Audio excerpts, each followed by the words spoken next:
you tonight. First, let me say thanks for taking time out of your busy schedule to talk to us. It's really great to see you again. No, it's no problem, you know. Now forgive me, but I have to ask. We heard you had a run-in with the law. Is this true? No, it's completely untrue. Well, the story's been a little misconstrued.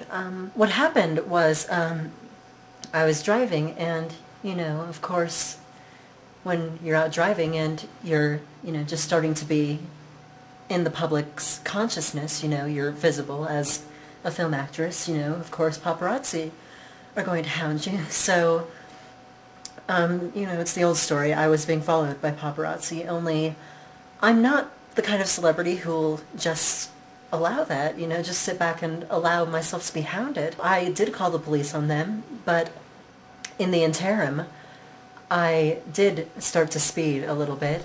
Just how fast were you driving? Something like, I didn't get much further than 90. I see. Well, life in the fast lane, eh? Right.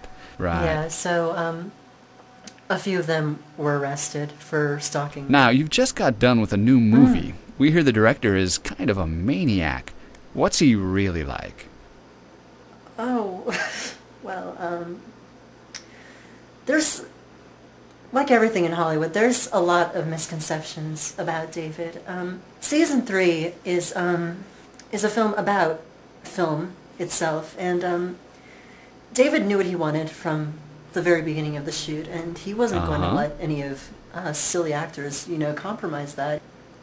This was a risky role, and I knew that I wanted to do it. I've admired David's work for a really long time. I saw Doe and couldn't believe that I was being approached to be in his next movie, and a musical at that, such a dormant genre. You know, he really has resurrected the movie musical, and in such an interesting way. You know, a lot of us joked that it was sort of Inland Empire, the musical, you know, the mini-DV photography and everything, and but certainly not a maniac. I mean, there were moments, of course, as with any film, where things got a little tense, but never to the point where he was, you know, foaming at the mouth or...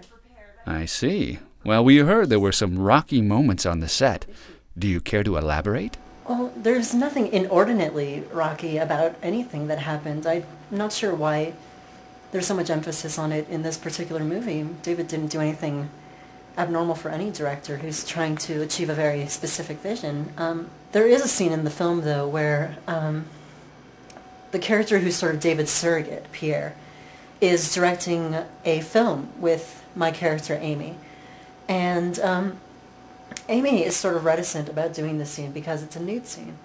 And he sort of lays her down and discusses it with her. And then they proceed to film it. And that was easily the most difficult scene of the entire shoot, you know. It's not a musical number. There's nothing bombastic about it. It's not even a scene that would really require budget if it was a short film on its own, as it could stand. It could stand as a short film. It's a beautiful scene. It's a film about independent film where David needs to be able to poke fun at all these things without seeming to, you know, superior to them. Like, he's just as susceptible to the vices of independent film as any of his characters are in this film. And he didn't want to talk down to the audience at all. So my acting had to straddle sort of a thin line. How about the much talked about love scenes, which we understand there are quite a lot of? Again, this is another case of emphasis being placed on David more than on the actual product. Season 3 isn't half as sexually explicit as Doe was, for starters. And secondly, since the film is about independent film, you know, independent film's more risque than studio pictures, you know. Sometimes it really will go all out to the point where many directors have used hardcore sex deeds in their films instead of simulating it, which we do in our film. There's no actual sexual activity in Season 3.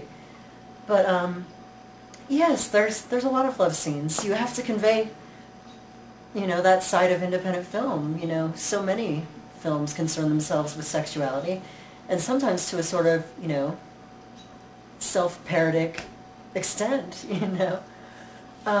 But there's nothing lecherous about the sex in this movie. Most of it is kind of tongue-in-cheek. And I don't have any problem performing love scenes, and in this case, you know, even less of a problem because they're so verified, you know, they're completely contextualized, and I don't know. There's nothing really to say about them. I was comfortable, and I did them, and they're done.